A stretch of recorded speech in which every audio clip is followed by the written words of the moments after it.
নজর রাখবো পার্ক সার্কাসের দিকে। পার্ক সার্কাসে উত্তেজনা, আক্রান্ত কেন্দ্রীয় বাহিনী, আক্রান্ত 3 পুলিশ কর্মীও। বেআইনি বাড়ি ভাঙতে সক্রিয় সরকার, বেআইনি নির্মাণ ভাঙায় বিক্ষোভ জমায়েত পার্ক সার্কাসে। আর সেই জমায়েত হঠাৎ অনুরোধ করে পুলিশ ও কেন্দ্রীয় বাহিনী, যে ছবি এই মুহূর্তে আপনাদেরকে দেখাচ্ছি। পার্ক সার্কাসে উত্তেজনা, আক্রান্ত কেন্দ্রীয় বাহিনী, আক্রান্ত 3 পুলিশ কর্মীও। ঠিক কি ঘটনা ঘটেছে এই মুহূর্তে, ঠিক কি পরিস্থিতি, জানবো বিস্তারিত। রৌনক প্রতিনিধি আমাদের সঙ্গে রয়েছেন। রৌনক, দেখো, একেবারে পার্ক সার্কাস 7 পয়েন্টে বেআইনি ভাবে জমায়েত করা হয় এবং তারপর দীর্ঘক্ষণ রাস্তা আটকে বিক্ষোভ করা হয়। পুলিশের তরফ থেকে বারবার মাইকিং করার পরও আন্দোলনকারীরা বিক্ষোভ থেকে সরছিলেন না।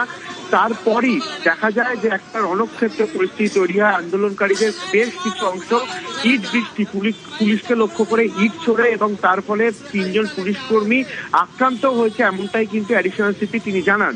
এবং তারপরে যে বাসে করে কেন্দ্রীয় বাহিনীরা এসেছিলেন এখানে পরিস্থিতি সামাল দিতে, সেই বাস লক্ষ্য করে ইট বৃষ্টি করা হয়, বাস ভাঙচুর করা হয় এবং কেন্দ্রীয় বাহিনী যে বাসের ড্রাইভার তাকেও মারধর করা হয়। ধন্যবাদ রৌনক।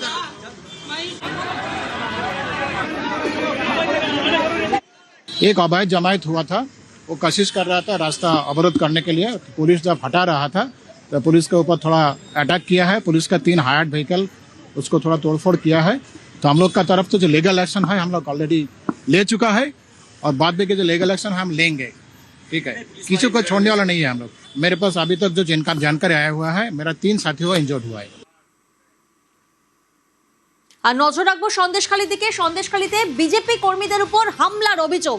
সন্দেশখালীর মণিপুর এলাকায় এদিন বিজেপির বিজয় মিছিল ছিল, আর সেই মিছিল শেষে ফেরার পথে ধারালো অস্ত্র দিয়ে হামলা করা হয়েছে, এমনটা অভিযোগ সামনে আসছে। অনুপম প্রতিনিধি আমাদের সঙ্গে রয়েছেন। অনুপম, ঠিক কি ঘটনা ঘটেছে, কি কি অভিযোগ সামনে আসছে?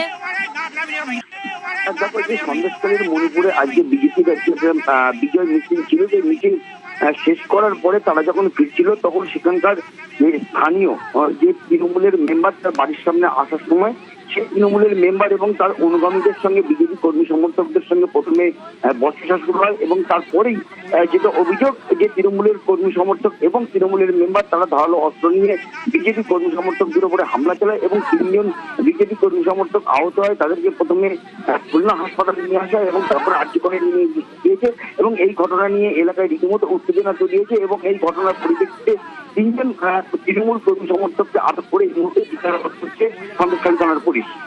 বেশ,